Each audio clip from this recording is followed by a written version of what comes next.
the diverse background that I brought in really helped me to transition in a very different perspective, very different way from others. You're still owning the whole product. That's why we call product managers as the mini CEOs of the company, right? And being a product manager in a company is like flying with a life jacket, but then when you become an entrepreneur, it becomes a little 10x, 20x riskier than how things are.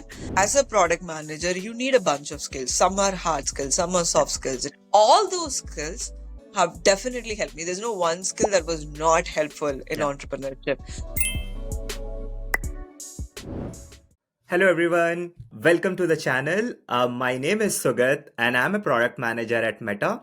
And I create content related to product management, career, and interview experiences. If you're here for the first time, don't forget to check some of my previous videos where I've covered interview experiences from more than 50 plus companies. Unlike some of my previous videos, this video is not about interview experience but understanding different career paths a PM can take. We have seen that a lot of folks, after spending a lot of in time coming to a product management, but there are exceptional people who actually transition to a different career path post product management. And we have Padmini, who is CEO and co founder of Mind and Mom. Welcome, Padmini. Thank you so much, Sugat. Happy to be here. Awesome. So, in today's episode, we're going to be understanding Padmani's entire career journey and transitioning from product manager at PayPal to being a founder. What was her inspiration? What are kind of skills she found it relevant? And a lot of Q&As that we're going to be having. Before starting the video, I would request everyone to please like, share, and subscribe this channel so that it reaches out to a lot of candidates and inspire them. So, let's get started. Padmini, we would love to hear your entire journey from being a product manager to a founder. Yeah, why don't you go ahead and take us to that journey? I think the best thing about this interview is I'm talking about product management after 3 years after becoming an entrepreneur. It was always been like, tell me about the entrepreneurship journey. How did you raise funds? How life as a women entrepreneur and the topics have changed. Now, just going back and then talking a little bit about product management itself makes the whole interview so special. Thank you, Sugat, for that.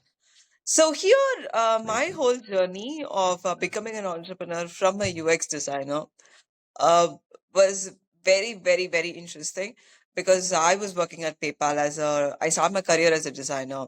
And from that, I did not have a technology background. I did not do engineering. And everybody I knew inside a software company or a technology company like PayPal had an engineering degree as a base, and they moved from one domain to another. But for me, I came from an art background. I came from a visual communication background as a designer, then into UX designing, and then into technical product management. The transitions were very interesting. My journey was very interesting. But the people would think, each and everything is very, very different. I don't know how this would work, but I really think the diverse background that I brought in really helped me to transition in a very different perspective, very different way from others. And then from product management to entrepreneurship was also a very, very interesting transition. And I really think those skills really helped me with everything that I do today. Amazing. I think so. Padmini, was there any point when you decided that this is the time that I want to start a company after working, being a product manager? So tell me more about that. Entrepreneurship is more of a mindset than the actual work itself.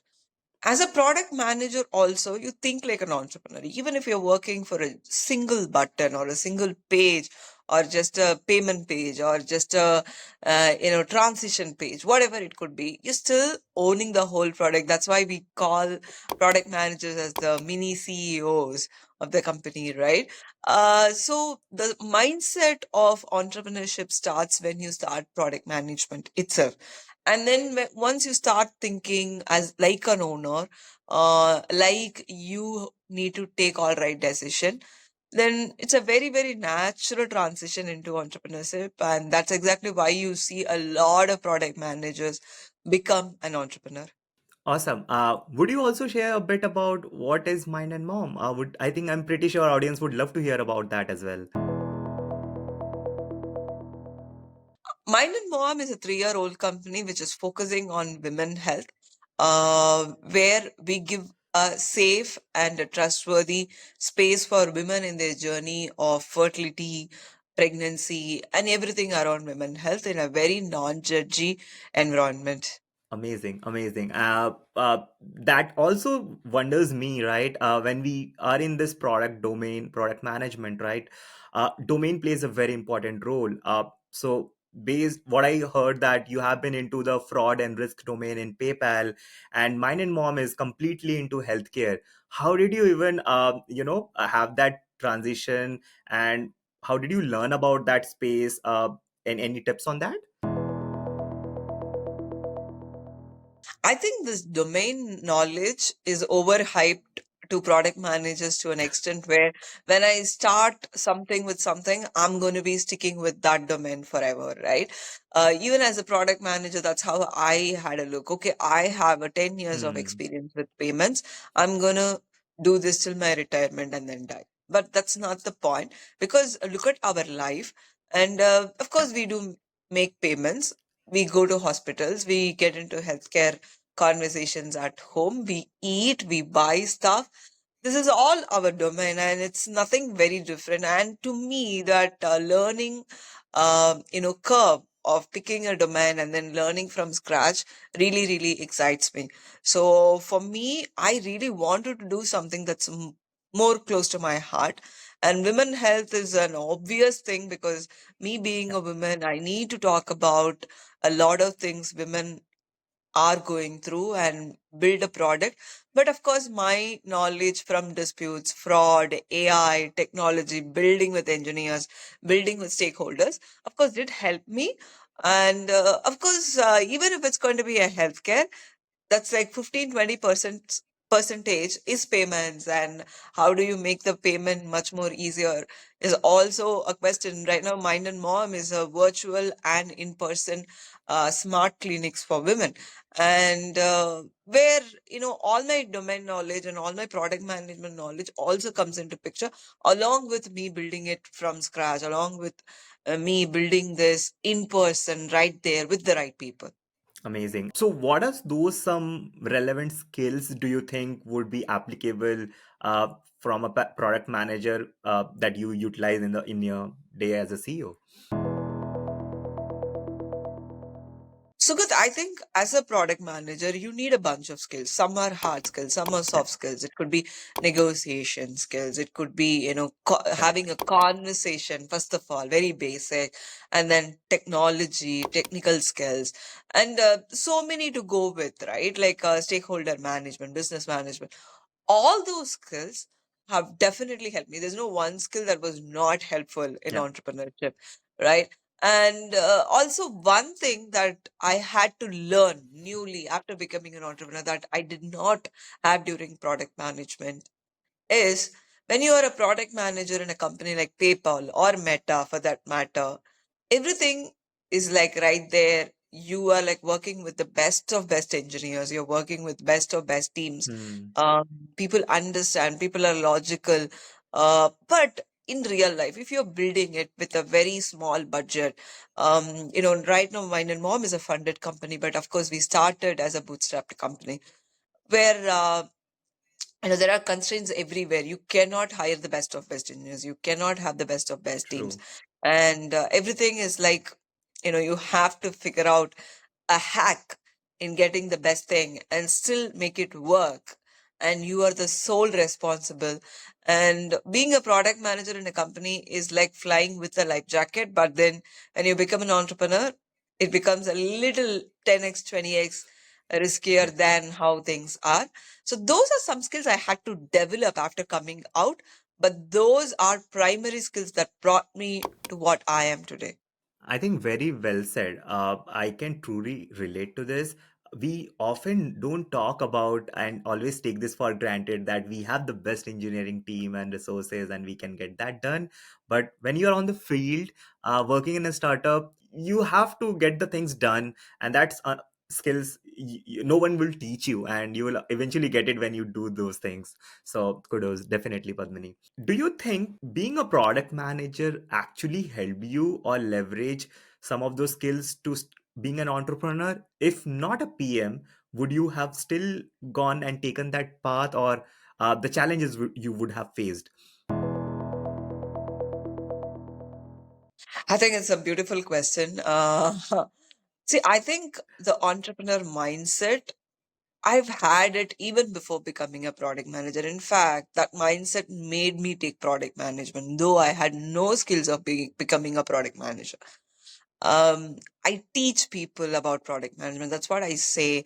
The the whole point or the beautiful thing about being a product manager is you can come from any field, you can come from any background and still become a good product manager, because it's all about scaling that skill or embracing that skill and become really, really good at it. So I think being a UX designer before becoming a product manager was a logical transition as well. Before that, I've Yeah. done all sorts of jobs. I've been an RJ in a radio station. I have worked in Times of India as a designer. So I think quite a lot of things, but all that I have done is picked the best thing about it. Like, I've learned speaking to people when I was an RJ.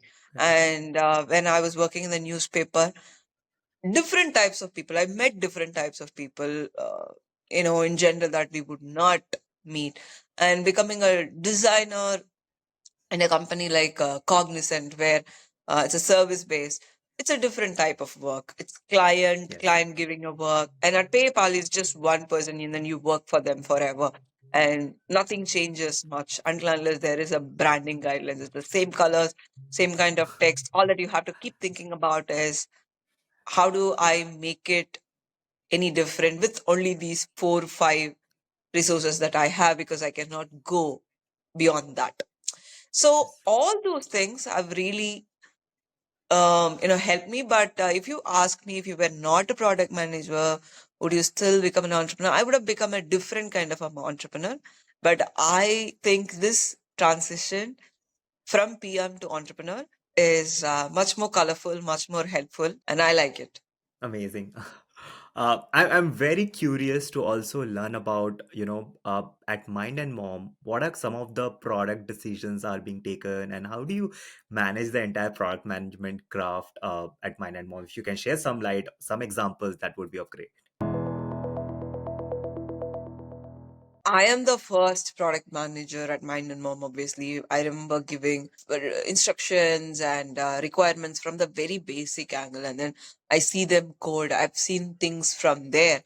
And of course, now there are quite a lot of product managers who manages things, but still, my favorite part being an entrepreneur is also, building products. I love building products. And then more than technology, how do you make it even bigger? Because now the products are built on, how can I make a woman's life better? How can I make Yeah. her, investment into healthcare better? How can I make this platform much more private for women, and data privacy is taken care, and everything around that, right? So, I mean, every single feature that I definitely have a look at, and now it is also beyond. Now we have an in-person clinic, a smart clinic where women can come and then, take the services as well. That is also product management. It's not just, designing Yeah. screens or thinking just inside technology. It's also about what is required, what is needed for the user, and then building something of that sort. So, being a product manager, I'm still a very, very big product manager at Mind and Mom, because I literally take care of too many products, and it's interesting.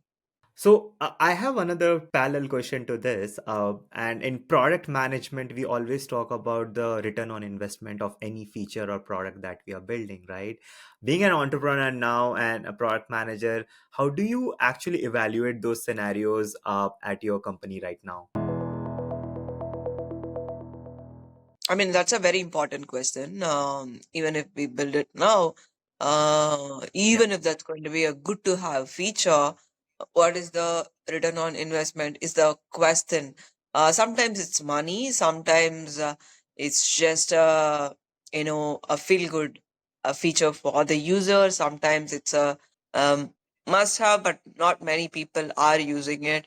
And return on investment sometimes to some features are lower but critical, and somewhere it brings in a Hmm. lot of money, but Yep. may not be very very difficult to build. So there is no measurement. How do you really know as a founder, as a product manager? Sometimes it's subjective also. Sometimes I might think the return on Correct. investment in some features is about giving something where affirmations and mental health and so many things where user penetration is much lesser, but it's important. So we measure Absolutely. return on investment in a very very different way for different features as well. Cool. With that, we are towards the end of this episode. It was great learning from Padmini, and I thank her for being coming to the channel and sharing this to the entire world. Stay tuned, folks, for more such awesome content. Thank you so much.